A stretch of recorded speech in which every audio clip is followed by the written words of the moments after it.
recent years, I've received more inquiries about homeschool admissions. For the most part, the application and admissions process is about 90% the same for homeschoolers as for traditionally schooled peers. Toward the end of this video, I will explore 5 differences for homeschool students, but I also want to stress that I'm not an authority on homeschool admissions, nor do I have a general opinion on whether families should or shouldn't or how they homeschool their kids or not. I don't personally have kids, so the question of educating my own family doesn't apply here either. My expertise is in helping students apply to and gain admission at top universities at the end of their secondary studies, and I'm less concerned about the pathway that they reach that point. So I help students cross the finish line, especially on those essays. However, before discussing those differences, the first question we need to ask is who are the typical homeschool students applying to UT Austin and other top 50 universities?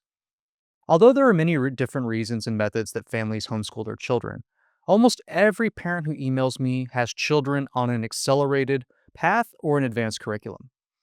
This video doesn't have in mind students who are receiving a predominantly religious education, living a highly unconventional lifestyle like being raised on a sailboat or in van life, or accommodating special needs children or those with learning differences, or families who completely unschool their children. And I've come across all of these preferences in Bali where I live and also on my travels around the world. And my reasoning is just like to each their own. However, these demographics don't tend to be the sorts of families interested in highly selective college admissions.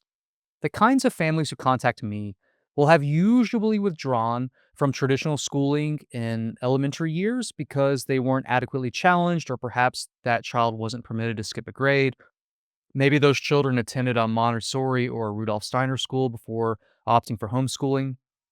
Usually, the parents of these homeschool students are highly educated themselves, typically in STEM fields, and perhaps they feel comfortable teaching their children higher level math and science topics. So, by the early teen years, these students likely have already completed most of the requirements of their homeschool or self paced online schooling curriculum. Then, the parents enroll their child in a local community college to earn college credits. And this usually starts the equivalent of their freshman or sophomore year, but sometimes as early as 8th grade. I don't know exactly how community college enrollment logistics work for those younger students, other than it seems to be an accessible option that many families pursue across Texas and the United States. I work with 1 or 2 homeschooled students each cycle, and every single one of them has followed a similar accelerated path that also includes community college coursework. Because being competitive for UT Austin or other top universities almost always requires having some sort of typical transcript validated from an institution. Again, with the typical students I work with being the ones going to community college. One advantage of having that community college transcript is it has traditional grades, like A's and B's who have been assigned by an instructor. I'm sure you can find many reports on social media or homeschool family Facebook groups of homeschool students who have never received community college credit or self studied and passed an AP exam that gain admission to top 20 universities. But I suspect that it's rare. Getting admission into any major at a top 20 university is extraordinarily difficult, even for academically perfect, traditionally schooled students with stellar resumes. A second advantage of enrolling at community college, especially for those STEM courses, is that students can access biology and chemistry labs or advanced math classes like Calculus 3, differential equations, or linear algebra. Many colleges also offer core computer science courses up to data structures and occasionally advanced ones that introduce computer architecture or machine learning. They also often have career electives relating to things like computer system administration, computer repair, and network engineering that might also offer alternative pathways to a traditional 4 year university education. And it happens every once in a while where my homeschool clients work at well paying adult jobs because they've completed these skills in trade courses through their local colleges or other supplemental training. This accelerated STEM pathway allows students access to potentially higher quality professors and also better resources at an earlier age compared with conventional high schooling. The parents might supplement a child's secondary studies by sharing their expertise in engineering, software, finance, law, sciences, and so on.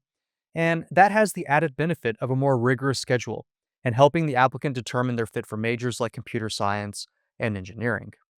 The third advantage of an accelerated community college pathway is earning credits that are guaranteed to transfer to any Texas university. Some homeschool students graduate with an associate's degree, while others graduate high school early and enroll in university before they otherwise might have done. I discuss these academic advantages to give you ideas of how to present and frame your non traditional studies throughout your application, your essays, and your resume. Homeschool families who follow accelerated paths also tend to pursue extracurriculars and sports independently or with other homeschool students and in citywide organizations.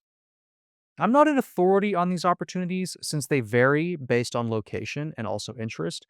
However, I've worked with many students who do math and computer science competitions like AAMC, AIME, USUMA, USUCO, and so on.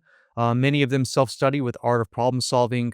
They take open courseware or complete certificate programs. These homeschool students also submit projects to science fairs and essay contests.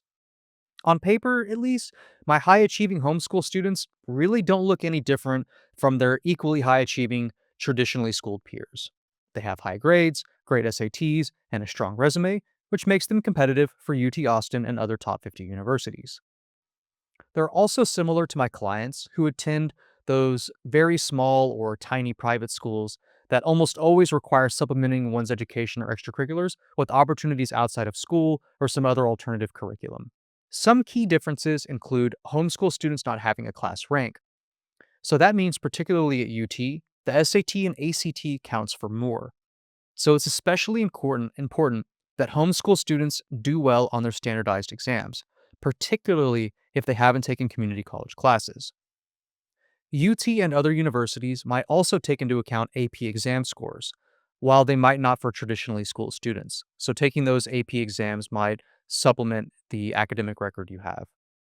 A second difference is that homeschool students might want to discuss their educational journey in the context of their academic opportunities somewhere in their main essay, a university supplement, or the special circumstances option allowed on Common App. There might be more to your story compared to a traditionally schooled student, but there also might not be. However, if there is something necessary for your reviewer to know, you should consider sharing it with them.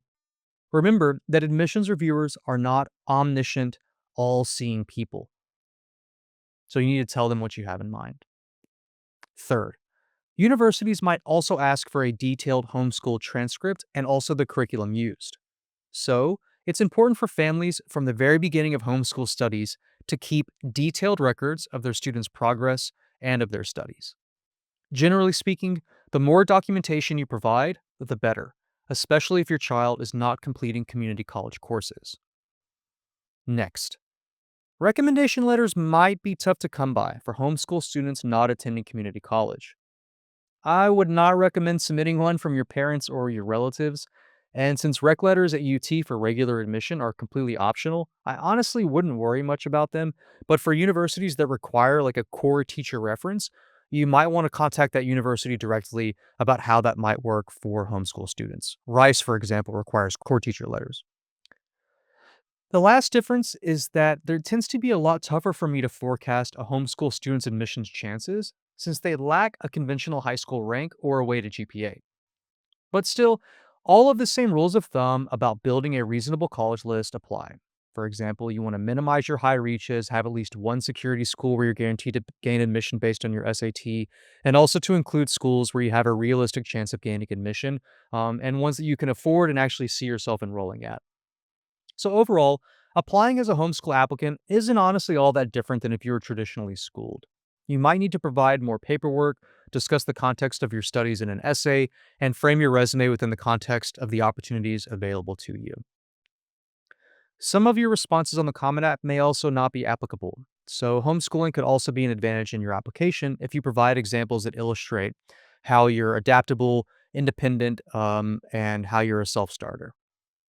An alternative education might also allow you to pursue opportunities to concentrate very deeply on one subject or complete an intensive research project that a traditional school might not accommodate. So there can be a lot of upsides to the homeschooling pathway, and it's something that might be worth sharing. UT Austin and most universities also usually have dedicated homeschool admissions counselors. So if you have specific questions about particular admissions policies or application procedures, it's best to reach out directly to them. UT's Austin email is homeschooladmissions@austin.utexas.edu. I hope you enjoyed this video. Are you a homeschooled family interested in maximizing your UT Austin admissions chances or your chances at other top universities? The easiest way to reach me is to email at kevin@texadmissions.com, and you can also complete the questionnaire in the information section of this video for a free email admissions consultation.